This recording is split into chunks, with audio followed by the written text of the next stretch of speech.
mon fils. Aujourd'hui est un jour particulier. Ça fait 13 ans que j'ai l'honneur et la joie d'être ton père. 13 ans. Comme ça a passé vite. Quand nous t'avons retrouvé au temple cette année, après t'avoir cherché pendant 3 jours, c'est comme si j'ouvrais les yeux, comme si je te découvrais. Te voir si calme, si plein de sagesse, au milieu de ces hommes que tu enseignais. Ça a été comme un baume sur mon cœur meurtri. Quelle frayeur tu nous as fait! Mais j'avais juste oublié que c'est ton dessein et que je ne suis pas vraiment ton père. Enfin, je le suis à ma façon, dans chaque fibre de mon être, dans chacun de mes instants, depuis que tu es venu au monde.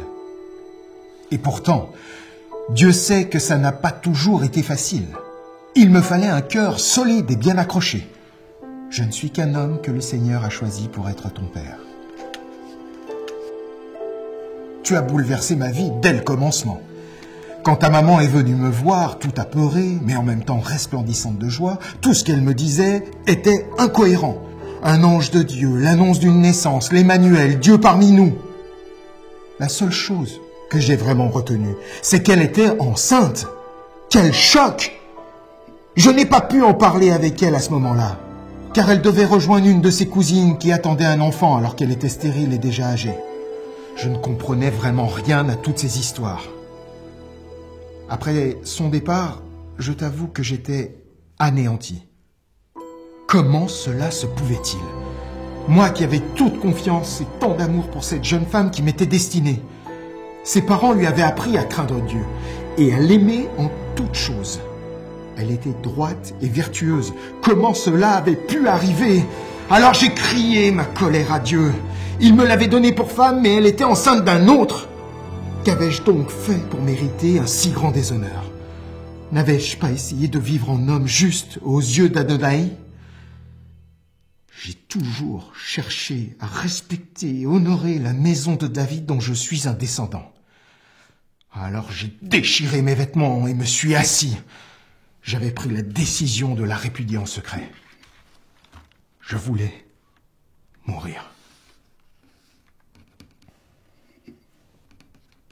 Étourdi par tant d'émotions, je me suis assoupi. Et là, mon fils, mon cœur allait être secoué, car je fus comme réveillé par un être d'une lueur éclatante à rendre aveugle. Il s'est adressé à moi. Tu te rends compte, Jésus? Ce messager de Dieu s'est adressé à moi, ton pauvre père. Il prononça mon nom, Joseph. J'ai cru m'évanouir, mais il continua.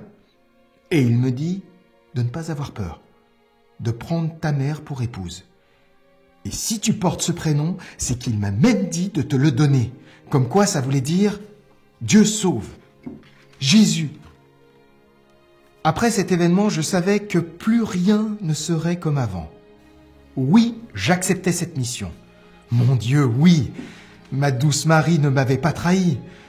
Je la voulais plus que jamais pour femme, vivre avec elle cette aventure incroyable. J'en ai eu bien besoin de cette motivation, car d'être ton père n'a pas été de tout repos. Avec ta mère enceinte, nous avons été obligés de partir à Bethléem. Si nous avions pu rester, ça aurait été plus simple. Mais non, il nous fallait respecter les recommandations des autorités romaines. Était-ce là une prophétie pour que tu naisses dans la ville de David? Lorsque nous sommes arrivés, nous avons frappé à toutes les portes pour y trouver un coin pour Marie. Mais rien. Je te demande pardon. J'ai même été un peu virulent avec certains aubergistes. Tu imagines, se voir confier le Fils de Dieu et n'être pas capable de trouver autre chose qu'un peu de paille pour qu'il puisse naître. Comme je me suis senti honteux et indigne.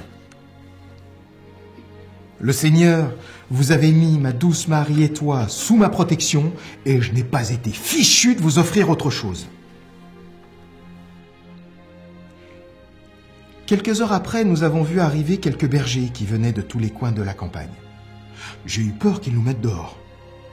Mais ces gars bourrus, à la peau tannée par le climat et le temps passé dehors, à la vue de ta petitesse et de la tendresse de ta mère, tombaient tous genoux à terre et leurs visages s'illuminaient d'une espérance, d'une paix et d'une douceur. Certains même pleuraient. Déjà là, Dieu, par toi, prenait soin des exclus, de ceux qui sont pauvres.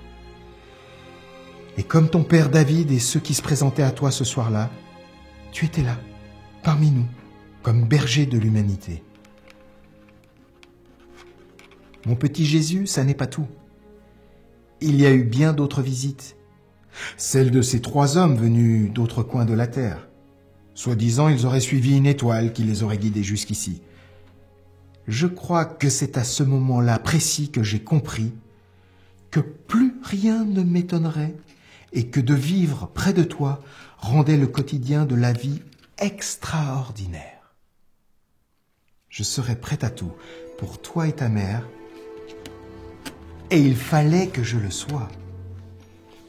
Le soir même, le messager de Dieu est revenu et m'a donné la mission de vous emmener, toi et ta maman, en Égypte, de partir vite, très vite. Faire la volonté de Dieu empêche de trop s'attacher aux choses et aux lieux. Tu vois combien ça n'est pas de tout repos pour un homme d'accueillir chez lui le Fils de Dieu. Et là encore, ça n'est que ta naissance. Ma vie avec Dieu, ta mère et toi est une aventure. Et je suis touché par la confiance que Dieu me fait de veiller sur vous et d'être votre gardien. Je ne sais pas si je suis un homme bon. Je ne sais pas si je suis un bon époux.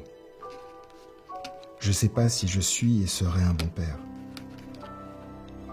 Mais je sais, et je suis sûr qu'avec ta mère et avec toi, Dieu parmi nous, je ne crains rien, et vous ferez que je sois. J'espère te donner ce dont tu auras besoin pour ta mission. Jésus, tu peux compter sur moi. Je t'aime. Je te donne ma vie.